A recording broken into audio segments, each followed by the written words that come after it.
Hi there and welcome. What I'd like to show you here is a simplified purchasing example. We'll start with someone creating a purchase request, which needs to be approved by his or her manager. The purchasing department subsequently creates the corresponding purchase orders, which in turn need the director's approval. Delivery receipts, corresponding to received goods or services, can be created anywhere along the process. That's why I push the text off to the side.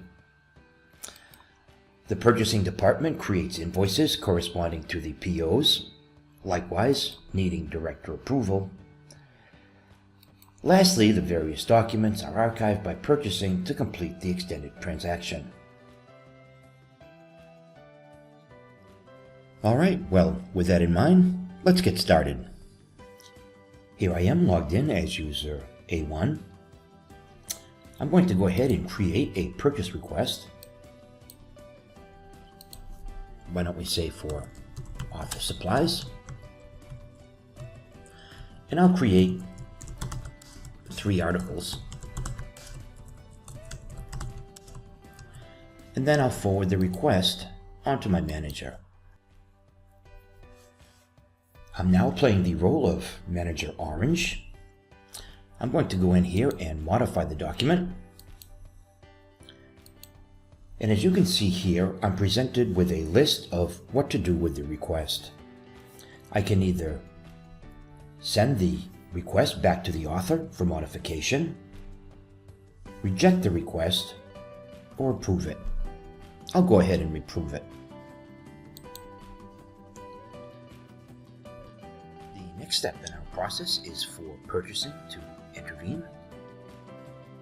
As purchasing, I'll go ahead and create 2 purchase orders corresponding to this purchase request.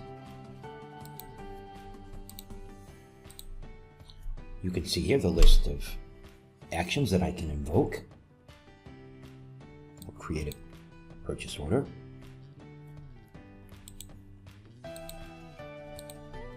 And one more.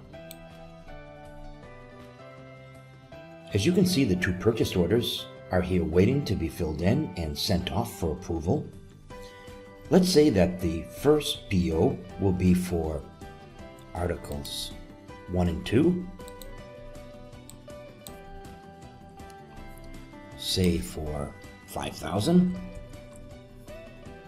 We'll send that off. And the second one will be for Article 3, and we'll say that one will be 2,000. The 2 purchase orders had been sent over to Director Red for approval. Let me take a moment and try something the application should not allow me to do.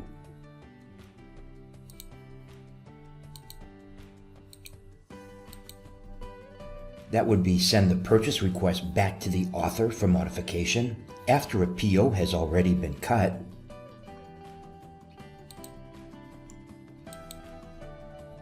Or archive the purchase request while there are open purchase orders. As Director Red, I can see I have 2 purchase orders awaiting my validation.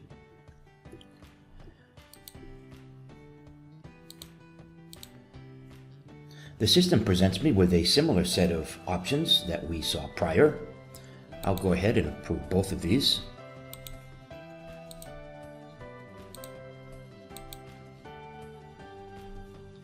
Now on to reception. Goods and/or services can take place at any time in the process, provided that the corresponding purchase order remains open. I'm now logged in as reception user E3. Let's create a delivery receipt for the first PO.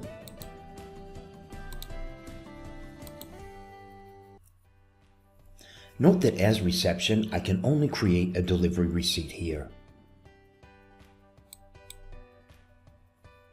And as you can see, the document is displayed in the view. Let's go ahead and archive this to complete that process.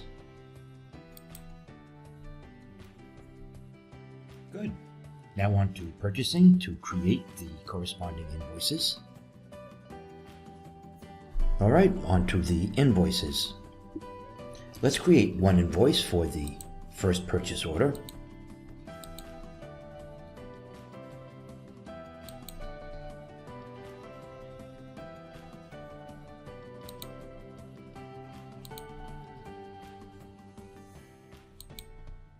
The same controls exist here that we saw prior.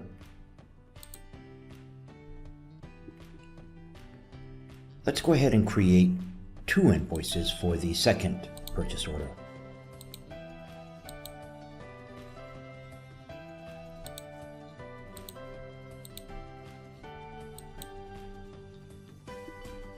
With the invoices created, let's go back now and fill in the details.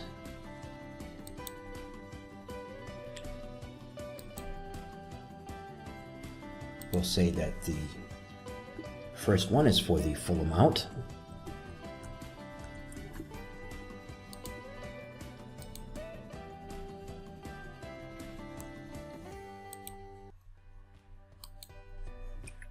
The second one will be a partial invoice.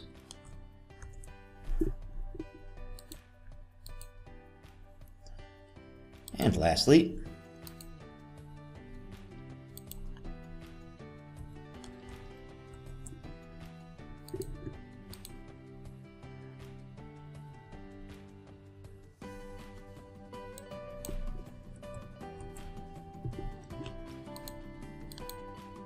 as you can see here, the three invoices are now awaiting the approval of Director Red. As Director Red, let's go in and quickly approve all three of these.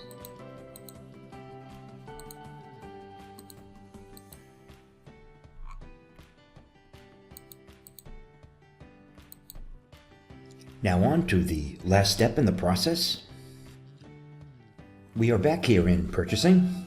Let's first archive the first invoice and corresponding purchase order.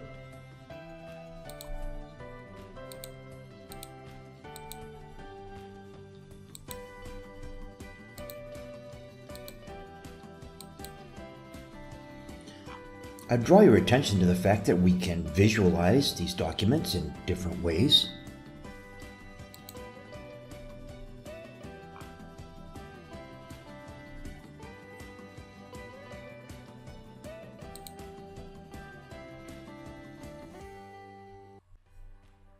Let's go ahead now and archive the rest.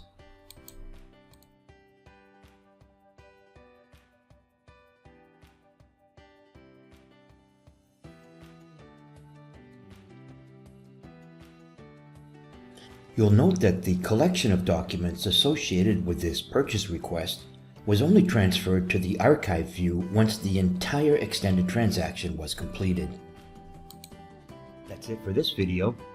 Please join us for the next one where we explain how all this is done.